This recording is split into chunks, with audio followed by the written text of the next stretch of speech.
When I was 5 years old, my family and I used to live in Bulgaria right around the time when the country was being liberated from communism.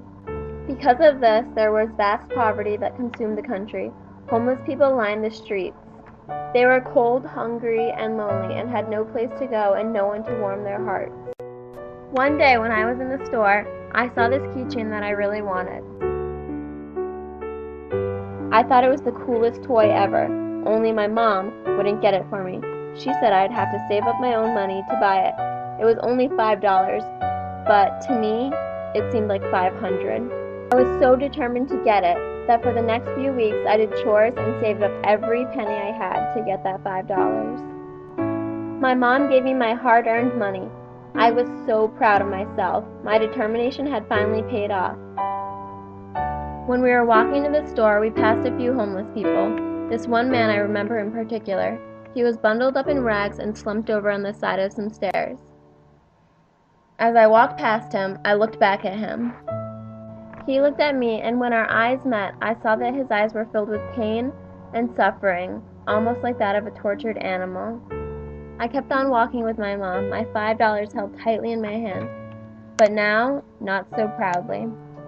I couldn't get that image of the man's face out of my head.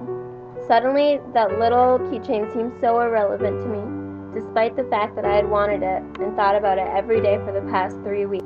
In an impulse reaction, I ran back to the man and handed him my $5. I will never forget the look on his eyes. The suffering, painful look changed in an instant. His eyes were now filled with joy, and as I smiled at him, he smiled even bigger back at me, revealing his toothless mouth. I can't help but to think that it was my kindness over the money that touched him the most. When I got to the store, I picked up the keychain, and when my mom asked me for the money, I told her I didn't have it anymore. She was furious at me, thinking I had lost it. When I told her what had happened, she was so proud, she ended up buying the car for me.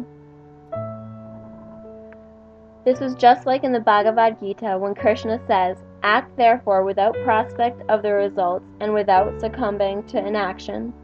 That day I wasn't acting in order to receive something back. I was simply doing it because it felt like the right thing to do. And that day I learned that karma always rewards you. I had always wondered what being a good person meant, and that day I learned it. Being a good person means doing things for others without wanting to benefit yourself.